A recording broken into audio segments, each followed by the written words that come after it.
Pipestone truly is a place of beauty. Tallgrass prairie covered the land for thousands of miles in every direction, making this location truly unique to the native inhabitants of the region. 2 centuries ago, Minnesota had 18 million acres of tallgrass prairie. This is the kind of ecosystem that spread from Kansas to Indiana, from Texas to Canada. All that's left is about 1% in Minnesota. This is what it looked like. This is what Minnesota, for the most part, looked like. Completely untouched. Actually, the grass may be shorter in the event of buffalo eating it, but this was it. This is the most preserved rendition. And according to this, Pipestone National Monument initiated a prescribed fire program in 1971, so I'm guessing that they still do prairie fires here to maintain the actual ecosystem, because there would have been fires here. We just leave it as is. That's not natural. I like putting the fires out.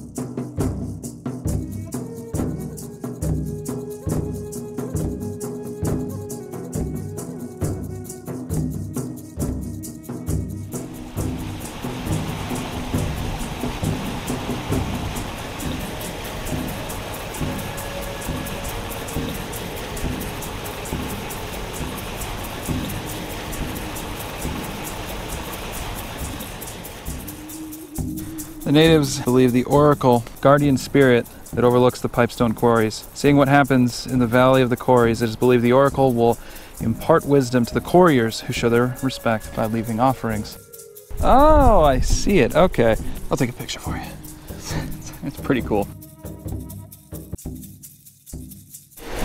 So, Leaping Rock is where if you jumped from this rock and survived, you get to put an arrow in a crack in the cliff. On occasions, a woman might refuse to accept the intentions of a young warrior until he had shown his bravery by jumping off this shit.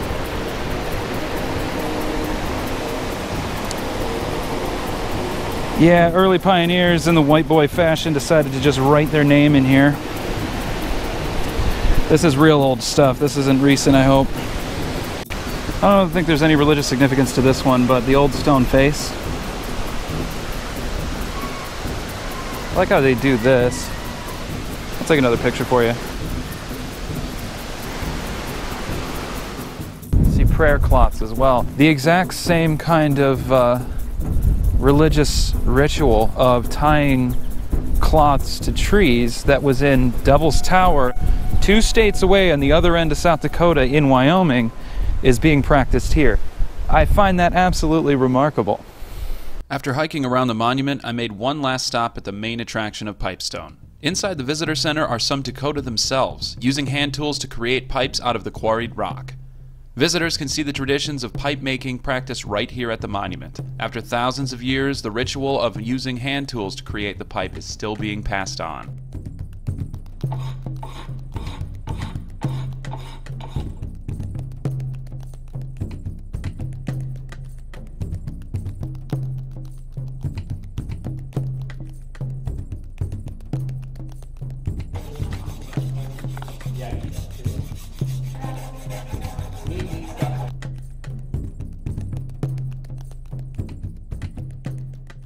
The outsides of completed pipes are lathered in beeswax to give it a protective coat or seal.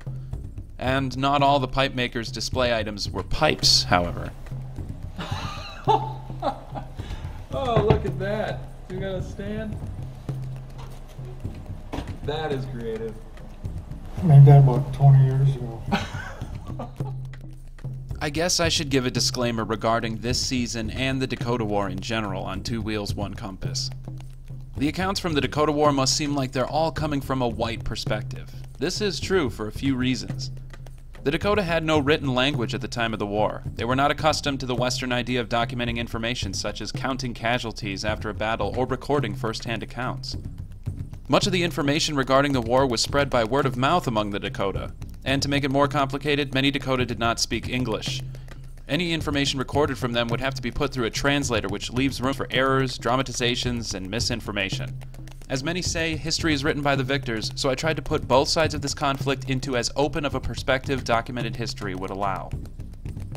The trip to Pipestone, for me, was a chance to peel back the modern layer of society to look what lie underneath. There was an entire civilization with its traditions, leaders, religion, and history right here in my own state that we just seem to pass over. Upon my return to Blue Mountain State Park, I'm actually going to be spending the night in a teepee. The neighbors next door invited me over to their fire, and it's where I spent much of the evening before bringing my day to a close when the storm rolled in. The next and final episodes of this season of Two Wheels, One Compass will return to the Dakota War and how it reached its conclusion. People have gotten stone from me, and they work on their pipes or whatever they're carving, and I'll call them up or they'll call me and we'll talk. Yeah, they say, this is very therapeutic.